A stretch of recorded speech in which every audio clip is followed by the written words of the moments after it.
كل ما يهم الشأن العام في الجنوب التونسي: اقتصاد، سياسة، ثقافة، فلاحة واجتماع. مواضيع تطرح لأول مرة. تابعونا في بودكاست نقاش بداية من 12 نوفمبر على نفزاوة تيفي، راديو نفزاوة قبلي، راديو علي سقابس، راديو إرادة بنقردان، تطاوين بلس تطاوين. تحمي اليوم الدولة الأشخاص ذوي الإعاقة من كل تمييز. كل مواطن ذي إعاقة الحق في الانتفاع حسب طبيعة الإعاقة بكل التدابير اللي تضمن اندماجه الكامل اليوم في المجتمع. هذا طبعا ما نص عليه الفصل 48 من الدستور التونسي، وهذا موضوع بودكاست نقاش اليوم اللي باش نتحدثوا فيه على الأشخاص ذوي الإعاقة. في الإطار هذا سعيدة طبعا باستقبال ضيفي في بودكاست نقاش، ضيف مهم ناشط وفاعل. عاطف منصور من مدينة دوز، عندي إعاقة عضوية، نشط في مجال الإعاقة، نشتغل في خطة منسق عام في جمعية ابتسامة بدوز، الجمعية المحلية لرعاية الأشخاص الإعاقة بدوز ابتسامة. عاطف، لو تعطينا بسطة عامة على الجمعية المحلية لرعاية الأشخاص ذوي الإعاقة ابتسامة، يعني تاريخ تأسيسها، عدد المنخرطين فيها، الإعاقات الموجودة، علاقاتكم بالجمعيات وأهم النشاطات. جمعية ابتسامة تأسست في 27 نوفمبر 2013. الفكرة التأسيس متاعها انطلقت من مربية الطفولة في رياض الأطفال، اكتشفت حالة توحد، وقتها ما زال مش معروف التوحد. بعد البحث والتدقيق وزيارة الطبيب كذا عرفت واحد وخرجت حالات متاع توحد. بحثت عن بعض الحالات وكذا، وهي وأولياء أطفال توحد أسست جمعية ابتسامة التوحد. طبعا تطور العمل بتاع جمعية تخدم في التوحد، وبعد تخدم بالشراكة مع جمعيات ومنظمات أخرى وبرامج إقليمية في مجال حقوق الإعاقة وفي مجال الشركة السياسية والشركة الثقافية وغيرها. اضطرت الجمعية باش توسع مجال نشاطاتها في 7 جانفي 2017 في جلسة عامة الانتخابية متاعها، نقحت النظام السياسي، أصبحت الجمعية المحلية لرعاية الأشخاص الإعاقة.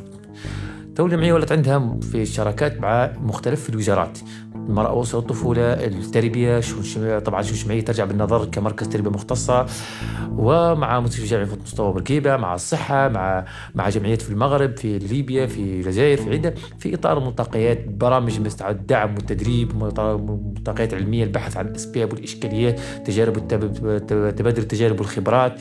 نخدم أساساً المركز جمعية مختصة، عندها مركز تربية مختصة فيه معناها حوالي 60 مستفيد من الأشخاص اللي عندهم اضطرابات نفسية وإعاقات ذهنية، وخاصة التوحد أساساً اختصاصها. عندها طبعاً فريق معنا من 13 عون، مربين مختصين واخصائيين نفسيين واستاذ تربية بدنية وإداريين وعوان وغيرها، تخدم على مستوى خدمات التربية المختصة والتأهيل والرعاية البيت وغيرها. الجمعية أهم حاجة تخدم على الصحة النفسية، تنظم بالشراكة مع عدة طب، تخفف فتورة العلاج خارج الولايات، الناس تمشي في سوسة وناس تجي فاقس، تنظم في عيادات طبية في مجال الطب النفسي للأطفال. الجمعية تتابع الدعم التربوي للأطفال في الطفولة المبكرة في رياض الأطفال، وتدعم في الإطار الطفولة، تخدم على الدمج المدرسي والدعم التربوي والإطارات البيداغوجية والإطارات التربوية في المدارس، والتنسيق والمتابعة مع الإطارات الإدارية في المدارس، تتابع غيرها. تخدم على حالات عدة في الطب النفسية، العنف المدرسي، خدمنا حتى فترة الكوفيد، خدمنا بما أن عندنا احنا أخصائية نفسية في المركز، وعندنا شراكات مع أطباء في طب النفس، مرض العقلية، طب النفسي الأطفال، غيرها في الخاص أو في العام. هذا كان الجمعية عرفت بجوهريا بأن هي عمقها وانتشارها وتوسعها أن هي تقدم في خدمات لمختلف الفاعلين ومتدخلين في الطفولة، سواء الطفولة ما قبل التمدرس أو في سن التمدرس ابتدائي أو أساسي أو ثانوي. هذا هو. كما كنت تذكر عاطف، جمعية ما شاء الله متوسعة، تعمل في عدة مجالات صحية تربوية وغيرها، لكن اليوم شنية أهم الصعوبات اللي تعترض الأشخاص ذوي الإعاقة خاصة في اندماجهم في الحياة المجتمعية؟ المشكل الأشخاص الإعاقة تعترضهم المستوى، لأن الطفل في فترة التكوين متاعه، فترة التعلم، فترة تكوين شخصيته، أن الأشخاص الإعاقة لا يتمتعون بنفس الحظوظ والفرص، لأنهم هم الولوج والنفاذ والتحصل على خدمات صحية وتعلم تمدرس يضمن لهم الارتقاء بالمستوى التعليمي. المشاكل متاع دمج. عندنا مشكله نتاع اكتشاف الاعاقه مؤخرا، عندنا مثلا مشاكل في ولد قبلي خاصه احنا الطب النفسي الاطفال مش موجود، نقص الكلينيك نتاع طب العظام، مثلا شو معيه المستوى مدى الخدمات القدميه مثلا للحصول على الاطبيه، على المنحه المدرسيه وغيرها، هذا كل ضعيف ناقص جدا. هني العائلات فاتوره غاليه والثقل والفاتوره يعني مسؤوليه كبيره عليها، مش لاقيه الدعم الاسري والدعم الاجتماعي الكافي. هني طبعا هذا يؤدي إلى يا اما عدم تمدرس او انقطاع عن التمدرس او ان التمدرس ضعيف، ولان المستوى مدى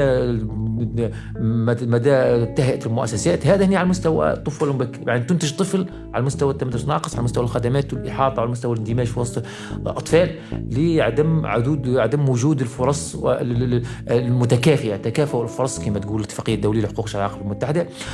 من ثم نجو في مستوى مرحلة التكوين، المراكز التكوين كلها الموجودة غير متاحة للأشخاص الإعاقة، والتأهيل والتكوين في الجمعيات هذا معناها تكوين ضعيف، يعني هو فقط هو على المستوى أنه هو تأهيل بمستوى ضعيف، ما ينجمش يرتقي أنه هو اختصاص مهني حرفي يمكنه من أنه يفتح مشروع وما يتحصل على الكفاءة المالية الكافية، لأن المراكز هذه مستوى التكوين تاعها وإمكانياتها ضعيفة متحققة.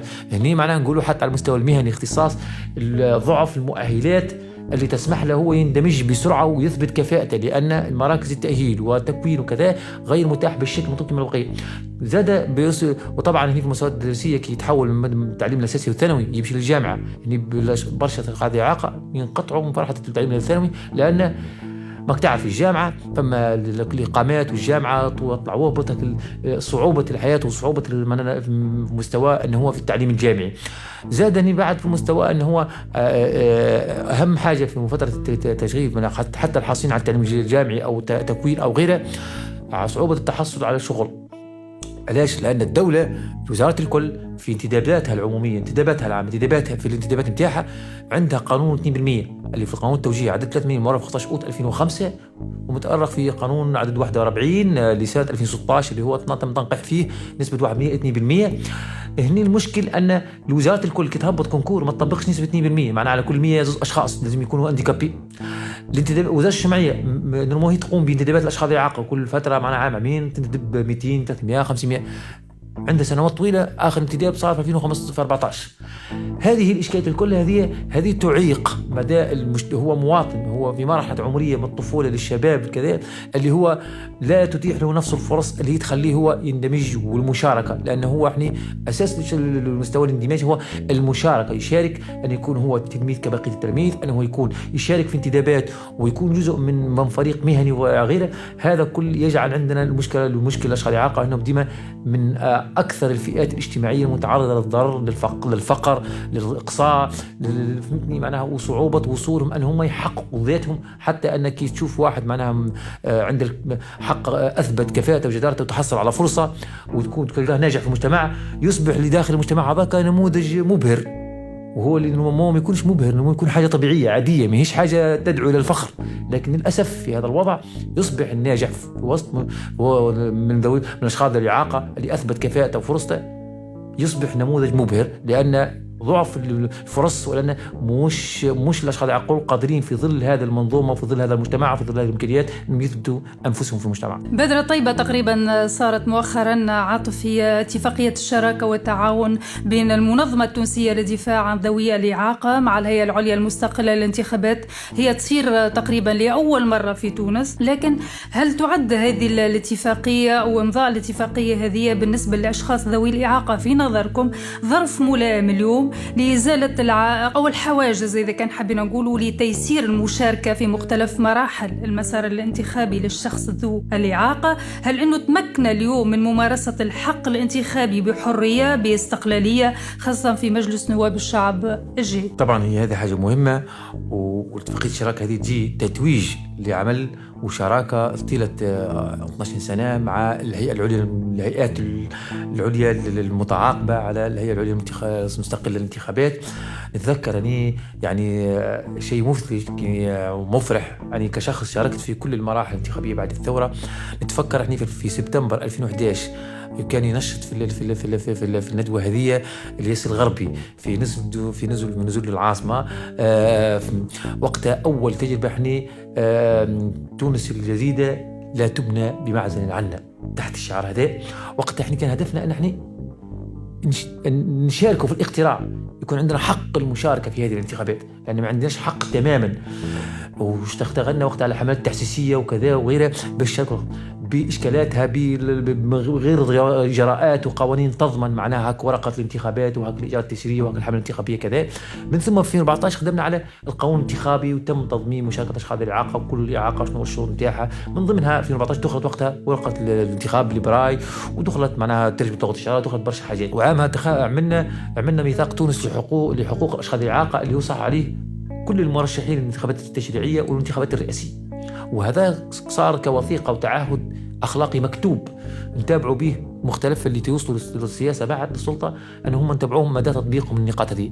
وتم بعدها لأنه هو بسرعة في 2018 أول تطبيق نقطتين من 14 نقطة في الميثاق. في 2016 نسبة تشغيل طلبنا باش يتم ترفيعها كانت 1%، أصبحت 2%. انتخابات البلدية أصبح من حق الأشخاص الإعاقة في 2018 أنهم يشاركوا 180 مترشح من الأشخاص الإعاقة في انتخابات، 180 مترشح من مختلف في الدوائر الانتخابية من الأشخاص الإعاقة. وصلوا منهم عدد ما لا بأس به، معناها فيهم حتى رؤساء من مجالس بلدية. في 2019 خدمنا على مستوى المشاركة القوائم مشاركة في مجلس نواب الشعب، وتمت رغم أنه هو مش مشاركة على المستوى القانوني مش بالقدر الكافي، لكن كبادرة كفرصة أن أصبح من حقنا أن نعمل قائمة انتخابية. وصار هذا وما ترشح وقت زوز قوائم على المستوى الوطني، زوز قوائم في صفاقس هم موجودين، منهم أنا الأخت درة والي اللي هي من دكتوراه في ذات إعاقة، عندها دكتوراه في الإعلامية، ترشحت كرئيسة قائمة. المهم باختصار هنا هذا السنين اتفاقية الشراكة هي اعتراف وتأكيد من الهيئة العليا الانتخابية أنها تبني كل المراحل والنقاط والتشريعات والإجراءات الانتخابية اللي تقرها الانتخابات، أن احنا شركاء ومسؤولون الطرفين كهيئة وكمنظمة على تنفيذهم وعلى متابعتهم، لأن فما برشا مدى تطبيق هذه الإجراءات. احنا كما تحدثوا احنا في مشروع من حق نشارك لمنظمة تونسية للدفاع عن حقوق الإعاقة مع المعهد الدولي الأمريكي الNDI، اللي هو في الصيف انتخابات في الاستفتاء كون 144 ملاحظ بينهم أشخاص إعاقة وبين أشخاص من ذوي إعاقة، معناها كمجموعة ملاحظين دامجين. وخدمنا معناها كفرق يعني وكشخصيا معناها كمنسق جهوي بولاد قبلي، معايا فريق مكون من 5 ملاحظين. اشتغلنا على قمنا بملاحظة 37 مركز. وطبعا التقارير هذه هي التقارير الملاحظة هذه كلها، وفما مركز إنصات معنا في مقر المنظمة وكذا، جمعت قرابة 1500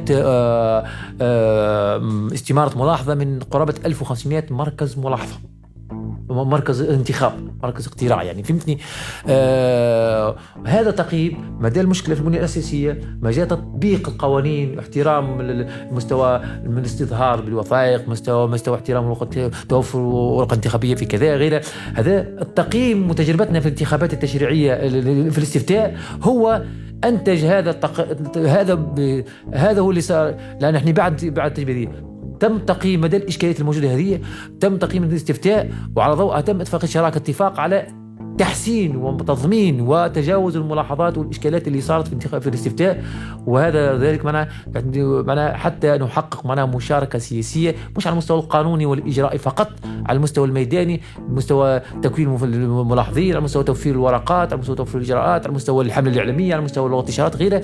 هذا باش نحاولوا النقاط اللي تم رصدها في الاستفتاء يتم تجاوزها وتطويرها في الانتخابات التشريعية القادمة. في إطار التفاعل معك عاطف وحديثك على مشاركتكم السابقة في المسار الانتخابي وفي محطات انتخابية سابقة، اليوم الأشخاص ذوي الإعاقة نجم نقول هم شركاء فاعلين اليوم، بمعنى أنه يعتبر انضمامكم خاصة بعد الاتفاقية اللي كنا نحكوا فيها، مشاركتكم في المحطات الانتخابية الجاية هي تعتبر اليوم تحدي للصعوبات وتجاوز الإعاقة بالمشاركة الفعلية والجدية في الحياة المجتمعية عامة وفي الحياة السياسية خاصة. نعم أكيد، وطبعا ونبقى في تحدي الآن على المستوى دائما. طبعا الوضع الاجتماعي للأشخاص الإعاقة يأثر على مدى قدرة المشاركة الاجتماعية بمستوى هني. الإشكالية تبقى حاجة هني مراكز الاختراع اللي هي مدارسنا، اللي هي مؤسسات تربوية الكلها،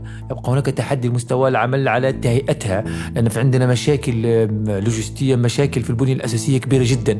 مشينا في مراكز اختراع في الصبرية وفي غيدمة وفي برشا بلايص، يعني مناطق حتى على المستوى كمؤسسة تربوية تقول كيفاش معنا تلاميذنا أطفالنا بشكل عام، مش كان خاذ إعاقة، مش على واحد على كرسي متحرك، حتى شخص، حتى طفل يمشي على رجليه في كثبان رملية، في مجاية تلقى في مكان شاهق بعيدة ممكن قليل عن المدينة. عديد الصعوبات اللوجستية اللي هي تعيق مشاركة الشخص ذي إعاقة. هذا هي التحدي المستوى. الإشكالات اللي تم رصدها هذه تهيئة المراكز الاختراع. رصدنا مثلا نحن اللي هو مثلا كم مركز موجود فيه مترجم لغة إشارات، نسبة 99% ما فيهمش. ورقات بعض المراكز اللي هم ورقات انتخابية بلغة الإبراي الكلهم يكون موجود فيهم، لكن بعض المراكز ما وصلهمش. يعني على مستوى، على الشراكة مع الهيئة باش نحرصوا على تحرص المستوى الهيئة في دوائرها الجوية أن هي تصل الورقات الانتخابية بلغة الإبراي لكافة المكاتب. فهمتني؟ ما يتمش، فهمتني؟ هذا إشكال في تنسيقي وخطأ إداري، أو شو نقول، أو نقوله تقصير، أو نقوله حاجة. إنما هني على هذا التحدي المستوى أن نحن نقيموا مدى المشاركة هذه، القوانين هذه والإجراءات هذه، ونحاول على المستوى أن هو نحاول نطبقها. هذا التحدي الكبير جدا للوجه هذه إعاقة. زاد على المستوى تحدينا الأكبر باختصار الأكبر هني مستوى الجمعيات والمنظمات المجتمعية تخدم على الوصول، تكوين أكثر، توعية أكثر أشخاص إعاقة، تكوينهم، تثقيفهم على مستوى المشاركة السياسية.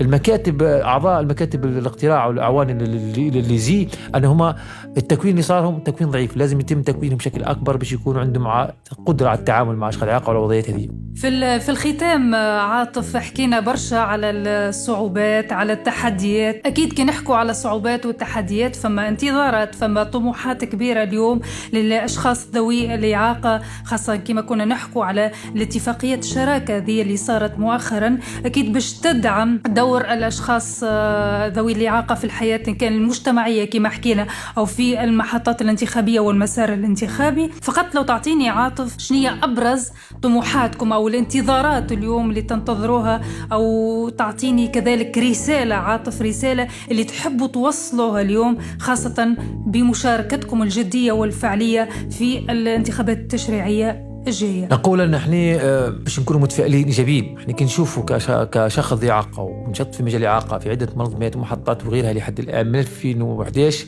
أن وين كنا ونسبحنا، فما قوانين، فما إجراءات. سابقا ما كانش عندنا نصوص قانونية أصلا ضمن حقوقنا، ما كانش عندنا حق باش نشاركوا. بعد ما حققنا هذه الاستحقاقات، من انتظاراتنا أن فرصة الشراكة هذه مع الهيئة وغيرها مع الطرف الكل أن هو نحاولوا نحكوا على قديش نشارك الواحد، مدى نسبة تطبيق هذه القوانين، الإشكالات في مستوى معناه احنا طموحي أن عدد المشاركين في الانتخابات يكون أكبر. يعني ماذا بيا نسمع 50,000 في 100,000 من أشخاص الإعاقة شاركوا في الانتخابات. ماذا بينا يوصلوا لمدينية تمثيلية حقيقية في مجلس النواب من أشخاص الإعاقة، يكون عندنا نائب 2 3 5 على شكل من أشخاص الإعاقة.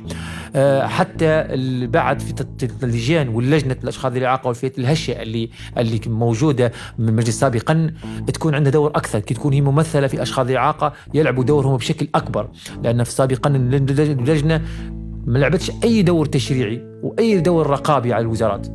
القوانين فصل 140 في الدستور سابقا، في الدستور 2014 وتو فصل 54 القوانين الترتيبية ومدى تطبيق الدستور الفصل هذا ما لعبت حتى دور، لأن هي الرقابة على مستوى تطبيقها أو على مستوى القوانين الترتيبية اللي لازمها يتم تشريحها.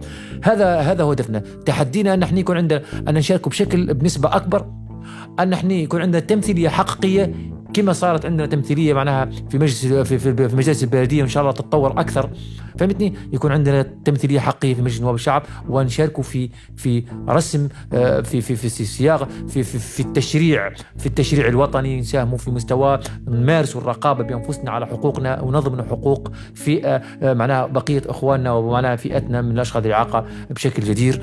وتونس كما أقول أول شيء عرف عنها في 11، تونس الجديدة لن تبنى بمعزل عنا. انتظارات كبيرة ومهمة للأشخاص ذوي الإعاقة في المحطات الانتخابية القادمة، خاصة بعد إبرام اتفاقية شراكة وتعاون بين المنظمة التونسية للدفاع عن حقوق الأشخاص ذوي الإعاقة والهيئة العليا المستقلة للانتخابات، على أمل أنه يكون تشريك ذوي الإعاقة تشريك فاعل وجدي. كانت معكم سونيا بن مرزوق في بودكاست نقاش على نفزاوة TV.